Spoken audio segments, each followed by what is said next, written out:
세상에 떠도는 기묘한 괴담들. 첫 번째 이야기, 대학교의 동아리방에서 겪었던 소름 끼치는 실화괴담. 동아리 활동의 꽃은 동방에서 핀다.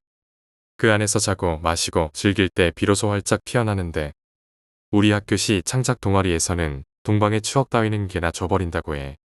그 이유는 바로 몇 년 전부터 동방에 이상한 것이 보인다는 소문 때문이다. 이제부터 그 동방 이야기를 해줄게. 우리 학교는 6개 동이 있는 그리 넓지 않은 부지에 부족한 휴식 공간을 가지고 있다. 그래서 나가서 수다 떨기도 애매하고 모일 장소도 마땅치 않지. 하지만 동아리를 든 학생들에게는 천국 같은 휴식처가 주어지는데 그것이 바로 동아리방, 줄여서 동방이야. 내가 가입한 시 창작 동아리에는 동방이 있었고 특히 여름엔 시원하고 시끄럽게 굴어도 아무도 신경 쓸 사람이 없는 지하 1층에 자리 잡고 있었다. 이 동방을 지나다니는데 강의와 거리가 가까워서 나는 자연스럽게 이 동아리에 가입하게 됐다. 하지만 이상하게도 동방에 가보니 동아리 친구들이 거의 방문하지 않았다. 심지어 선배들조차 발길을 끊는 눈치였다. 그렇게 동방은 어느새 나 혼자만의 아지트가 되어버렸어. 이유는 알지 못했지만 그냥 책을 놓고 몇 번 왔다 갔다 하며 사용했다. 그런데 2주쯤 뒤에 사고가 터졌다. 오늘처럼 비가 오는 날이었는데 지하 동방으로 내려가는 계단에서 이상한 소리를 들었다. 깜짝 놀라 멈칫했지만 여자 학우들의 웃음소리일 거라고 생각하고 발걸음을 이어갔다. 하지만 동방 문 앞에 섰을 때 심상치 않음을 느끼기 시작했다. 평소에는 문틈으로 빛이 새어 나오기 마련인데 이때는 전등이 꺼져 있었던 거야. 비가 와서 날이 흐린 데다 아무 인기척도 느껴지지 않아서 더욱 이상했어. 심장이 빠르게 뛰기 시작했고 머리가 빙글 돌면서 다리가 후들거렸어. 별다른 생각 없이 동방문을 벌컥 열어 소파 위에 앉으려던 순간 소파 등받이 위에 파란 얼굴이 살짝 걸쳐져 있는 걸 보았어. 정말 새파란 얼굴이었다. 그 얼굴이 나를 똑바로 쳐다보고 있었고 나는 순간 욕을 뱉고 손에 들고 있던 긴 장대 우산을 그 얼굴에 던졌다. 불을 켜고 다시 보니 그 얼굴은 온데간데 없었어. 등 뒤로 식은땀이 흐르고 머리카락이 쭈뼛쭈뼛 서는 느낌이 들었어. 소파 뒤를 확인해야겠다는 생각이 자꾸 들었고 결국 소파 쪽으로 다가갔어. 거기엔 나랑 함께 동아리에 들어왔던 신입생이 누워있었어. 얼굴이 하얗게 질린 채로 말이야. 나는 정신없이 그를 흔들었지만 깨어나지 않아서 그를 부축해 동방을 빠져나왔다. 선배들에게 연락해 보건실로 데려갔지. 그 후에 알게 된 사실은 내가 본 파란 얼굴과 똑같은 걸 선배들도 봤다는 거야. 그 친구는 잠시 쉬러 왔다가 심한 가위에 눌렸다고 했어. 그리고 그 가위 눌림 속에서도 나처럼 파란 얼굴을 봤다고 하더라. 하지만 그건 시작에 불과했어. 그 후에도 동방에서 이상한 일들이 계속 벌어졌어. 나는 동방에 혼자 들어가는 일이 줄어들었어. 첫째로 너무 무서웠고 둘째로 동아리 부장이 2인 이상이 함께 들어가라고 당부했기 때문이야. 솔직히 바쁘고 힘든 날은 동방에서 쉬고 싶었지만 누군가와 함께 들어가야 하는 상황이 영 불편하고 미안한 일이었어. 그래서 책이나 물건을 가지러 갈 때 잠깐 다녀오는 식으로 행동하게 됐지. 그러던 어느 날 날씨가 너무 좋아서 아침 일찍 동방에 와서 밀린 과제를 하려고 했어.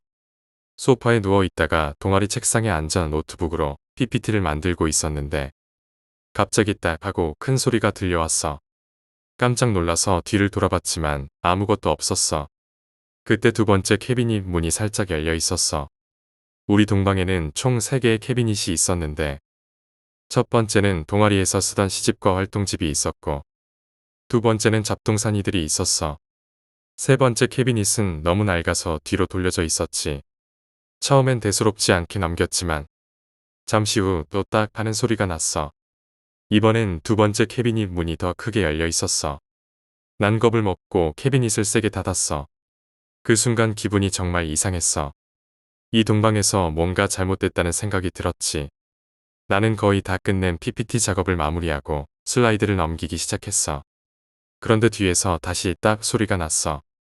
3번의 금속 소리가 캐비닛에서 들려왔고 내 슬라이드 쇼도 끝났다는 메시지가 떴어. 나는 숨소리도 죽인 채 가만히 모니터를 쳐다보고 있었어. 20초쯤 지나자 갑자기 동방 문이 벌컥 열렸고 동아리 선배가 들어왔어. 선배는 날 보면 날씨 얘기를 했지만 나는 아무 말도 하지 못했어. 그리고 선배에게 노트북 모니터를 가리켰어. 모니터에는 검은 화면이 비치고 있었는데 그 안에 살짝 열린 캐비닛이 보였어. 그리고 그 틈 사이로 파란 얼굴이 다시 보였어. 이번에는 그 얼굴이 살짝 고개를 옆으로 돌리고 있었고 눈동자가 나를 똑바로 쳐다보고 있었어. 나는 그때 정말 공포에 질렸어. 하지만 다행히 선배도 그 검은 화면에 비친 얼굴을 보았다고 말했어.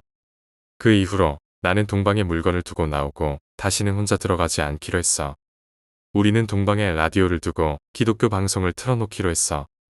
선배와 동아리 친구들이 다들 기독교 방송이 잡기를 쫓아낸다는 이야기를 들어봤다고 했거든. 그날부터 하루 종일 틀어두었어. 정말 그 덕분인지 한동안 이상한 일은 없었어. 하지만 중간고사 후 이상한 일이 다시 일어났어.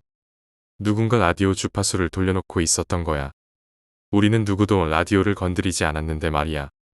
그리고 어느 날 여자 동아리원이 동방에 혼자 들어가기 무서워하고 있었어. 나는 남자니까 용기를 내서 먼저 들어가겠다고 큰소리 쳤지. 하지만 들어가자마자 노이즈 소리만 가득 찬 라디오 소리를 듣고 나는 혼비백산에서 도망쳤어. 라디오는 엉뚱한 주파수로 맞춰져 있었고 그 주파수에서는 치지직 하는 소리만 들렸어. 우리는 대책을 세우기 시작했어. 라디오의 주파수 버튼을 뽑아버리고 12시간짜리 녹음 테이프를 넣어서 누가 건드리는지 확인하려고 했어. 하지만 며칠간은 별일 없었고 녹음된 소리에도 이상한 건 없었어. 그런데 동아리방에 또 이상한 일이 생겼어. 녹음된 테이프를 다시 틀어봤는데 딱딱 하는 소리가 녹음되어 있었어. 그 소리는 몇 주 전 내가 들었던 그 소리였어. 우리는 그 소리가 어디서 나는지 계속 고민했는데 동방의 캐비닛에서 뭔가 부딪히는 소리였던 거야. 그리고 마침내 세 번째 캐비닛을 확인했을 때 그 안에서 마네킹이 나왔어. 그 마네킹은 목이 없고 온통 파란색이었어. 우리는 그 마네킹을 부숴버렸고 그 후로 동방에서 이상한 일은 일어나지 않았어.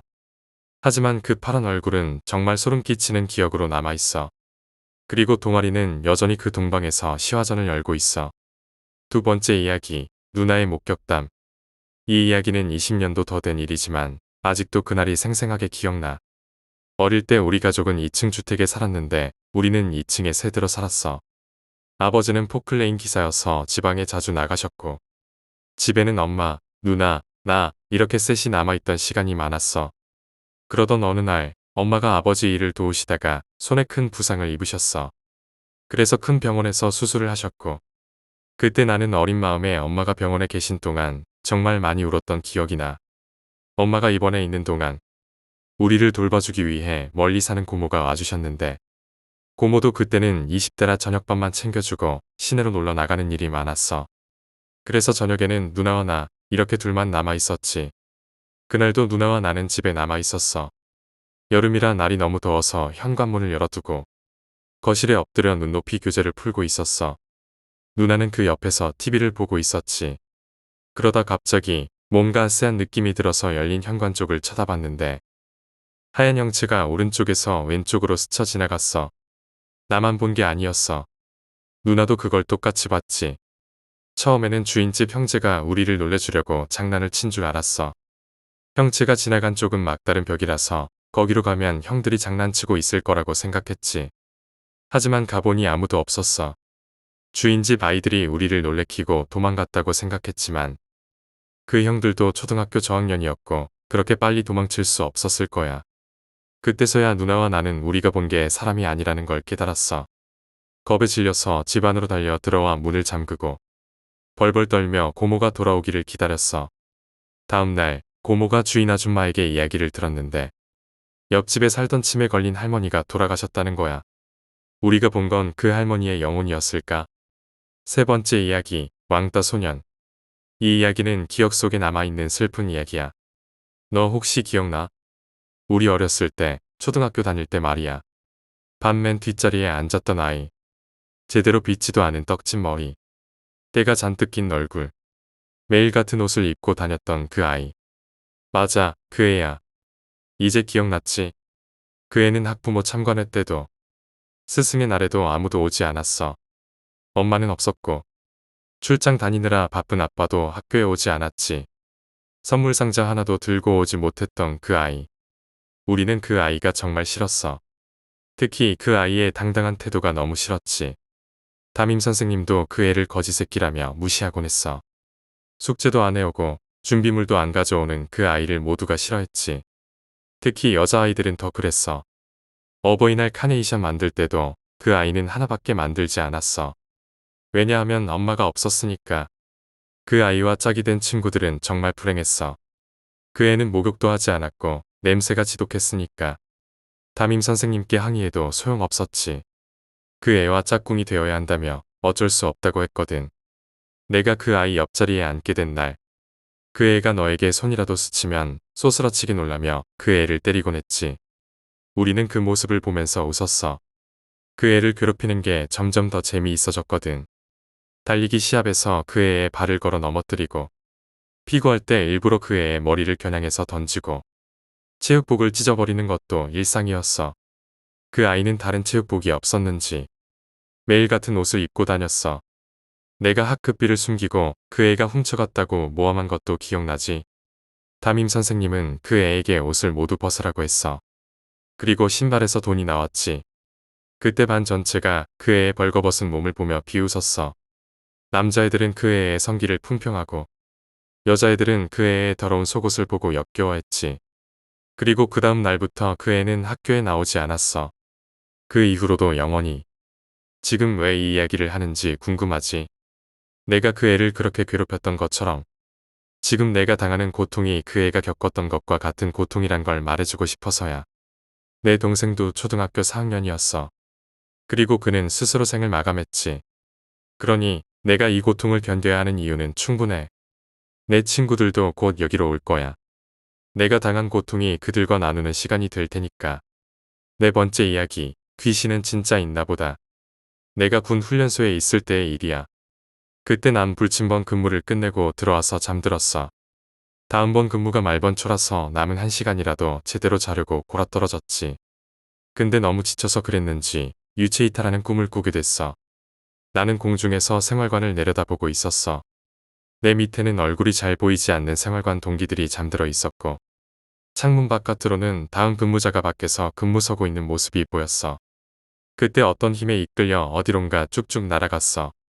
그 끝에서 사단 정문이라고 쓰인 군부대 출입구가 보였고 위병들이 초소해서 근무 서고 있었지. 위병들은 나를 보지 못했어. 나는 그냥 그들 사이를 쑥 지나쳐서 바깥으로 나왔어. 부대 정문을 빠져나가자 좌측에 편의점과 작은 정자가 있었는데 거기에 여자애 하나가 앉아 있었어. 머리를 양갈래로 짧게 닦고 하늘색 물방울 무늬가 있는 빨간 원피스를 입고 있었지. 뒤통수만 보이길래 그냥 지나치려다가 너무 이상해서 다가갔어. 이 시간에 왜 여기에 혼자 있니? 부모님은 어디 계셔? 이렇게 물었더니 그 여자아이가 갑자기 내 쪽으로 돌아보며 말했어. 오빠, 내가 보여? 그 순간 난 기분이 묘해졌지만 꿈이라는 생각에 그냥 대화를 이어갔어. 응, 난 여기 부대에서 훈련받고 있어. 지금은 취침 시간이야. 그랬더니 그 애가 또 묻더라. 오빠도 자는 중이야? 난 이상한 느낌을 받았지만 무심코 대답했어. 그래, 나도 자는 중이야. 그러자 그 아이가 갑자기 입이 귀까지 찢어지며 웃더니 짧은 다리로 엄청 빠르게 부대 정문 안으로 뛰어들어갔어. 위병들은 여전히 아무 반응이 없었고 나는 그 아이를 쫓아가지도 못했어. 순간 정신이 번쩍 들었고 큰일 났다. 라는 생각이 들면서 나도 정신없이 부대로 다시 돌아갔어. 그 순간 나는 벽을 통과하듯 돌아왔고 눈을 떴을 때는 우리 생활관 담당 조교가 나를 깨우며 뺨을 때리고 있었어. 시계를 보니 아침 6시 50분이었어. 동기들은 이미 모두 전투복을 입고 있었고 나만 계속 잠들어 있어서 조교가 나를 깨웠던 거지. 나는 그때까지도 꿈속에서 있었던 일이 생생하게 기억나지 않았어. 그날 나는 의무실에서 하루 종일 쉬었어. 그날 저녁 동기들과 꿈 이야기를 하면서 웃고 있는데 내 옆에 있던 동기가 나에게 작게 말했어. 어제 꿈에서 여자애 하나 안 나왔냐? 나는 그 말을 듣고 갑자기 어제 본 여자애가 떠올랐어. 하늘색 물방울 무늬 원피스 입은 여자애였는데 이렇게 말하자 그 동기가 한숨을 쉬며 말했어. 나도 그 여자애 봤어. 어젯밤엔 이 이마 위에 걸터 앉아서 이마를 계속 두드리더라. 그 말을 듣고 온몸에 소름이 돋았어. 그 동기가 본 여자애가 바로 내가 꿈에서 본 그 여자였다는 걸 알게 되었거든. 나는 그때부터 계속 그 꿈이 떠오르면서 소름이 돋았어. 시간이 지나 자대 배치를 받고 군 생활을 이어가던 중에도 그 꿈은 잊혀지지 않았어. 어느 여름밤에 선임들과 무서운 이야기 주고받을 때 나는 그때 겪었던 일을 이야기했어. 이야기를 마치자 분대장이 진지하게 물었어. 그 여자애가 어떻게 생겼는데? 나는 여자애의 특징을 말해줬지. 하늘색 물방울 무늬 빨간 원피스를 입고 머리를 양갈래로 묶고 있었어요. 그러자 분대장이 분대원들에게 소리쳤어. 내가 이거 진짜라고 했잖아. 분대장도 나랑 비슷한 경험을 했다는 거야. 그 이야기를 듣고 나는 더 이상 그 꿈에서 벗어날 수 없었어. 그 여자애는 실제로 군대 근처에서 떠도는 영혼이었던 걸까? 아직도 그 꿈을 생각하면 온몸에 소름이 돋아. 귀신은 진짜 있는 것 같아. 5번째 이야기, 산속에서의 기묘한 경험. 몇 년 전 친구들과 함께 산행을 갔던 날이었어. 그날은 가을이었고 날씨가 너무 좋아서 산에 가서 피크닉을 하기로 했지. 우리는 산 중턱에 있는 쉼터에서 음식을 먹고 담소를 나누면서 시간을 보냈어. 하지만 점심을 먹고 나니 갑자기 구름이 몰려오면서 날씨가 흐려졌어. 친구들은 그냥 내려가자고 했지만 나는 산 정상까지 올라가 보고 싶었어. 내가 먼저 올라가겠다고 하니까 친구들이 겁을 먹은 듯 그냥 나를 따라왔어. 우리는 천천히 산길을 오르고 있었는데 중간쯤 올라갔을 때 갑자기 이상한 소리가 들렸어. 바람 소리 같기도 했지만 바람이 불지 않는데도 소리가 났지. 처음에는 그냥 바람 소리라고 생각하고 무시했어. 그런데 한참을 오르다가 길 옆에 있는 오래된 나무 근처에서 뭔가 시커먼 그림자가 보였어. 처음엔 내가 잘못 본 줄 알았지. 그래서 친구들에게 아무 말도 하지 않았어. 하지만 그때 내 뒤에 있던 친구가 갑자기 말했어. 저기, 너도 봤어? 그 친구도 나와 똑같은 걸 본 거였어. 우리는 서로 아무 말도 하지 않고 잠시 멈춰서 그 자리를 살폈어. 하지만 아무것도 보이지 않았어. 다시 걸어가려고 했는데 그 순간 귀가 먹먹해지면서 누군가 내 이름을 부르는 소리가 들렸어. 여기야. 여기 있어. 목소리는 아주 작고 멀리서 들렸는데 이상하게도 그 소리가 나를 향해 말하는 것 같았어. 나는 순간 멈춰서 주변을 둘러봤지만 아무도 그 소리를 듣지 못한 듯했어. 친구들은 계속 걸어가고 있었거든. 그때 그 나무 근처에서 다시 그림자가 나타났어. 이번엔 확실히 내 눈앞에 보였고 그 그림자는 사람 모양을 하고 있었어. 나는 너무 놀라서 그 자리를 피하고 싶었지만 몸이 움직이지 않았어. 여기 있어. 빨리 와. 그 목소리가 계속 들리는데 나는 너무 무서워서 친구들을 부르려고 했어. 하지만 목소리가 나오지 않았어. 그때 갑자기 친구 한 명이 뒤돌아보며 나를 불렀어. 야, 왜 안 와? 그제서야 내 몸이 움직였고 나는 급하게 친구들에게 달려갔어. 우리는 더 이상 정상으로 올라가지 않고 서둘러 산을 내려오기 시작했어. 그림자와 목소리는 더 이상 들리지 않았지만 그날 이후로 나는 산에 갈 때마다 그날의 일이 떠오르곤 해. 그게 정말 무엇이었는지 아직도 알 수 없지만 그날의 경험은 내 머릿속에 생생히 남아있어. 그리고 그 이후로 나는 혼자 산에 가지 않기로 했어. 6번째 이야기, 낡은 아파트의 기묘한 사건. 이 이야기는 내가 대학생 때 겪었던 일이야. 그때 나는 학교 근처에서 자취를 하고 있었는데 방을 구하는 게 쉽지 않아서 저렴한 낡은 아파트에 살게 됐어. 그 아파트는 좀 오래된 건물이라 사람들도 많이 살지 않았고 특히 밤이 되면 아주 조용했지. 처음엔 그저 조금 낡고 불편할 뿐이라고 생각했어. 하지만 한 달쯤 지나고부터 이상한 일이 생기기 시작했어. 어느 날 밤 나는 평소처럼 늦게까지 과제를 하다가 잠들었어. 그러다 새벽쯤 갑자기 이상한 소리에 잠에서 깼어. 마치 누군가 내 방문을 두드리는 소리였어. 처음엔 내가 잘못 들었겠지 하고 다시 눈을 감았는데 쾅쾅 하고 다시 소리가 들렸어. 분명 문을 두드리는 소리였고 이번엔 더 크게 들렸어. 심장이 쿵쾅거리며 방문 쪽을 바라봤는데 문은 굳게 닫혀 있었고 아무도 없었어. 나는 두려움에 떨면서도 용기를 내서 문을 열어봤지만 아파트 복도는 어둡고 조용했어. 아무도 없었지. 그 후로도 며칠 동안 매일 새벽마다 똑같은 소리가 들려왔어. 항상 누군가 내 방을 두드리는 소리였지만 문을 열면 아무도 없었어. 점점 나는 잠을 제대로 자지 못하게 되었고 그 소리가 들릴 때마다 공포에 휩싸였어. 어느 날 친구가 내 집에 놀러와서 하룻밤 자고 가기로 했어. 나는 그 친구에게 소리 이야기를 했지만 친구는 그저 우습게 넘겼어. 에이, 그냥 착각이겠지. 신경 쓰지 마. 그렇게 우리는 침대에 누워 잠을 청했어. 그런데 그날 밤 새벽이 되자 또다시 그 소리가 들려왔어. 이번엔 더 크게 들렸어. 나는 순간 겁에 질렸고 친구를 흔들어 깨웠어. 그 소리 들렸지?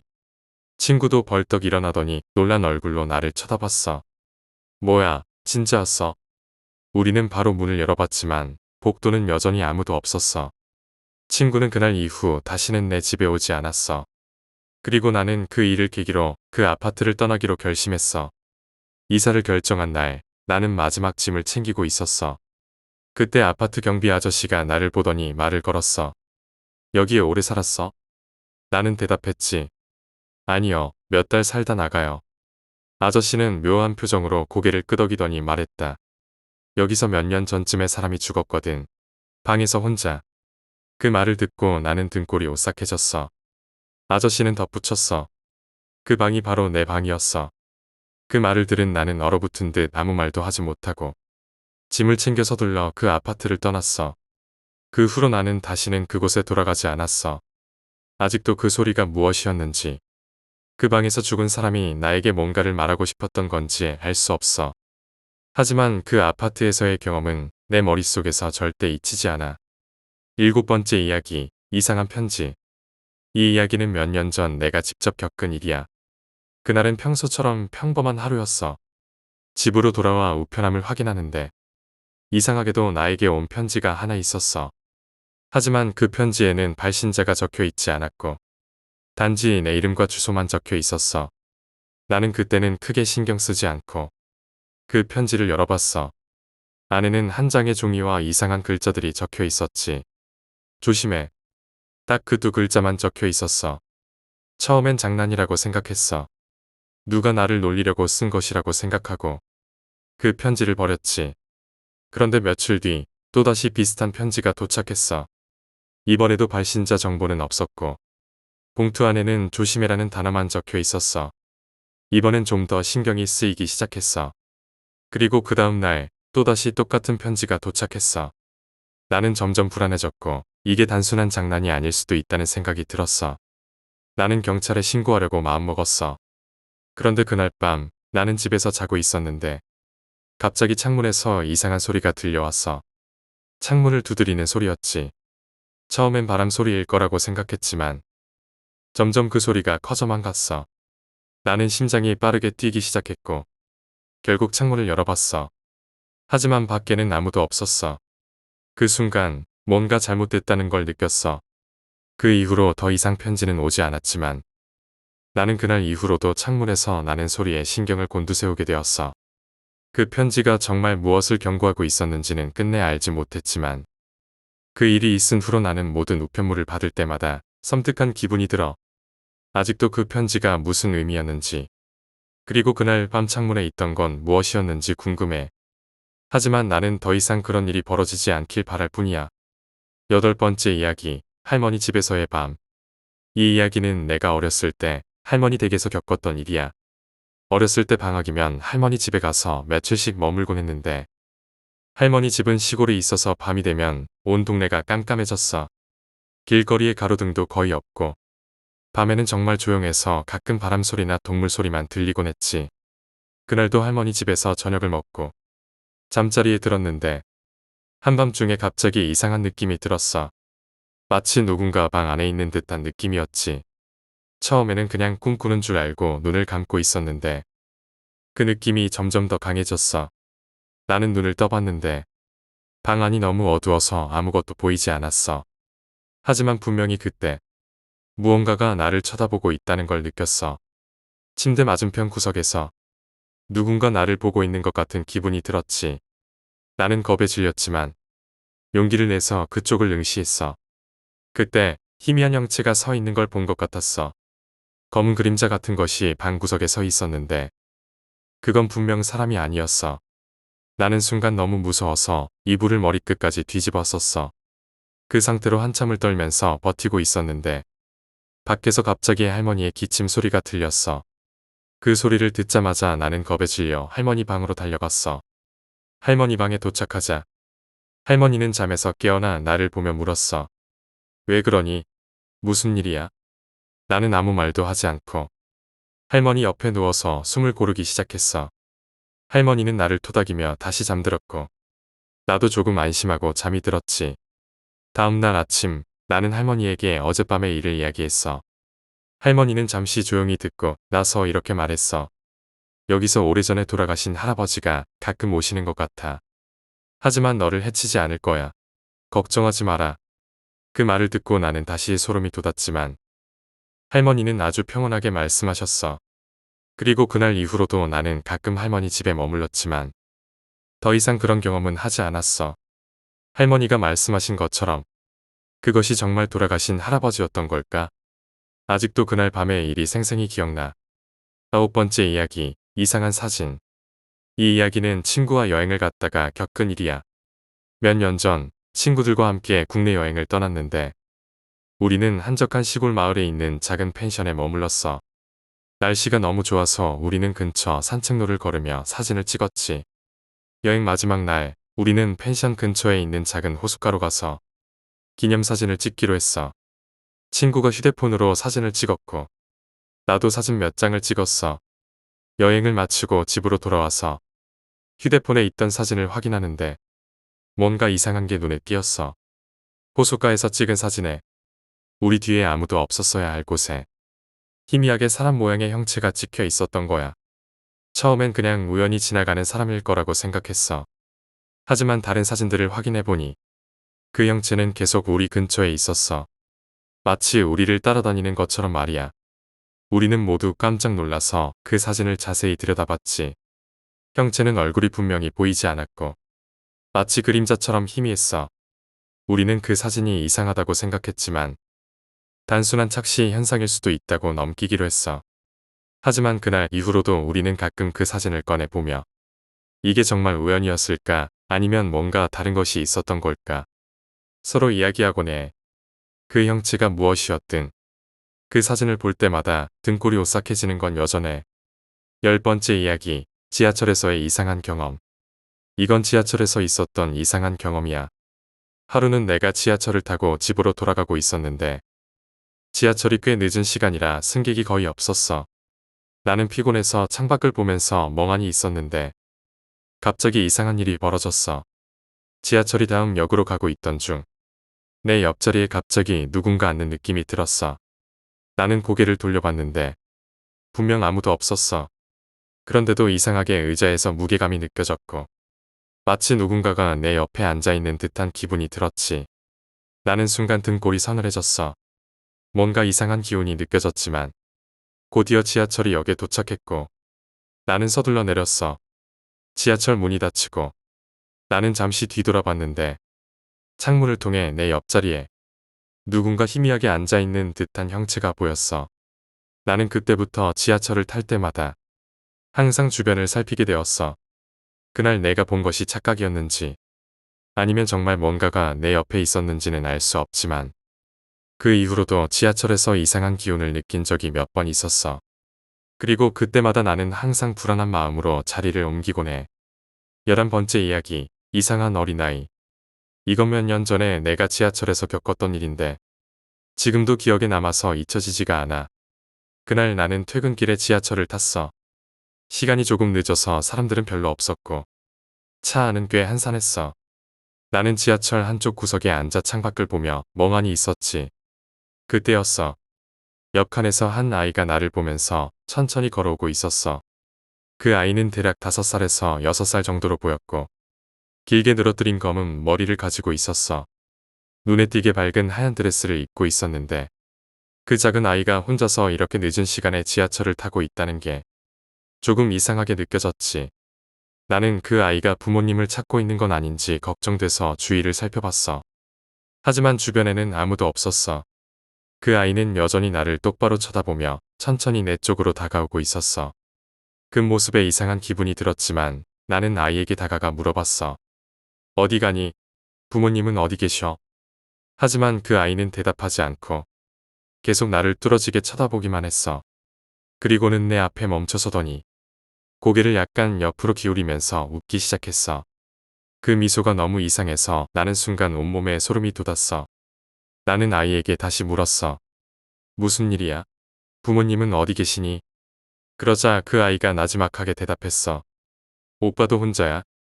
그 말이 너무나 불길하게 느껴졌어. 그 순간 지하철이 다음 역에 도착했고 나는 서둘러 그 아이를 지나쳐서 내리려고 했어. 하지만 뒤를 돌아봤을 때 그 아이는 그대로 앉아 나를 보고 있었어. 마치 기다리고 있는 것처럼 말이야. 나는 서둘러 지하철을 내렸고 그 뒤로는 다시는 그 아이를 보지 못했어. 하지만 그날 이후로도 내가 혼자서 지하철을 타고 있을 때마다 그 아이가 떠오르곤 해. 그리고 언제부턴가 이상하게도 그 아이가 다시 내 앞에 나타날 것 같은 느낌이 자주 들었어. 12번째 이야기, 낡은 고양이 인형.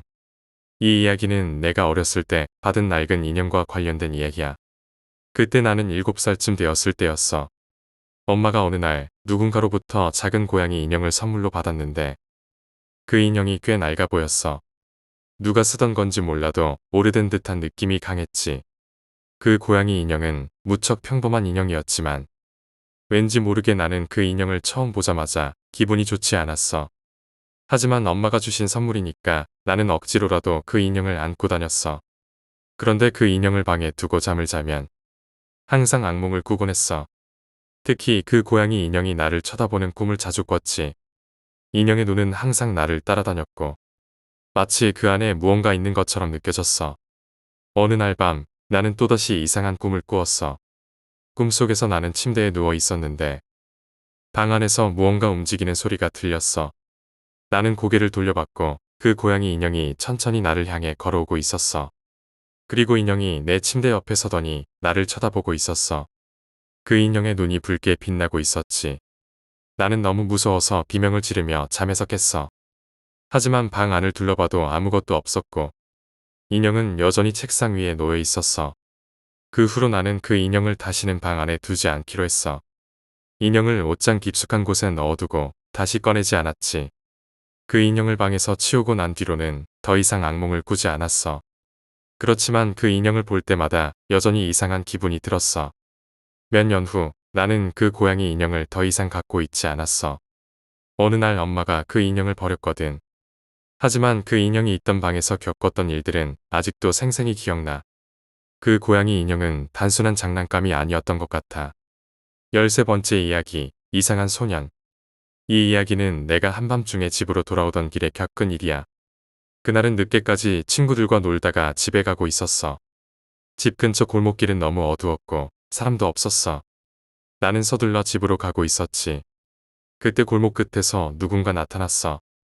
한 소년이 나를 향해 다가오고 있었어. 그 소년은 나보다 나이가 조금 어려 보였고 키가 작고 왜소한 체격이었어. 하지만 그 소년의 걸음걸이가 이상하게 느껴졌어. 마치 발을 질질 끌면서 걷고 있었거든. 나는 그 소년을 피하려고 속도를 더 내서 걸었지만 그 소년은 나를 따라오듯 걸음을 맞춰서 걷고 있었어. 나는 점점 불안해졌고 결국 뛰기 시작했어. 그리고 집에 거의 다다랐을 때 뒤를 돌아봤지만 그 소년은 더 이상 보이지 않았어. 집에 도착해서 안도의 한숨을 내쉬며 문을 열었는데 문이 열리는 순간 갑자기 누군가가 내 이름을 부르는 소리가 들렸어. 놀라서 뒤를 돌아봤지만 아무도 없었어. 그 소리가 분명 내 이름을 부르는 소리였는데 그 순간 소름이 돋았지. 그날 이후로 그 소년이 내가 어디서나 따라다닐 것 같은 불안한 기분이 자꾸 들었어. 마치 내가 지나가는 길마다 그 소년이 나타날 것 같은 기분 말이야.